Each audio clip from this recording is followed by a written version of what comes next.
अस्सलाम वालेकुम वरहमतुल्लाहि वबरकातुहू। आज दुआ के बारे में मैं एक बहुत ही प्यारी हदीस आपके साथ शेयर करूंगी, क्योंकि अक्सर ये होता है कि नमाज पढ़ने के बाद जब दुआ का टाइम आता है तो ऐन उस वक्त हमें इतने काम याद आ जाते हैं और शैतान हमारे दिल में वसवसे डाल देता है कि अभी तुमने ये काम नहीं किया, अभी तुमने वो काम नहीं किया।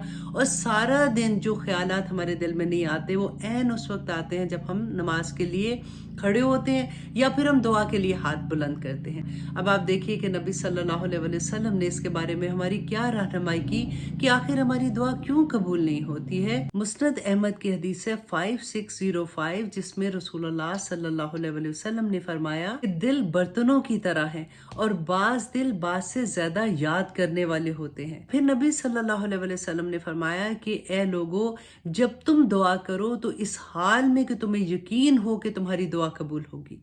बेशक अल्लाह सुब्हान ताला उस बंदे की दुआ कबूल नहीं करता जो गाफिल और बेपरवाह दिल से दुआ करता है। तो आज हमने क्या सीखा कि जब हमने दुआ करनी है तो हमने अल्लाह सुब्हान ताला से यही उम्मीद रखनी है कि हमें पक्का ये यकीन हो कि हमारी दुआ हर सूरत में अल्लाह सुब्हान ताला कबूल करेंगे। और इंशाल्लाह हम जब इस यकीन से दुआ करेंगे तो अल्लाह सुब्हान ताला हमारी दुआओं को ज़रूर कबूलियत बख्शेंगे। आमीन सुम आमीन। अस्सलामु अलैकुम वरहमतुल्लाहि वबरकातुहू।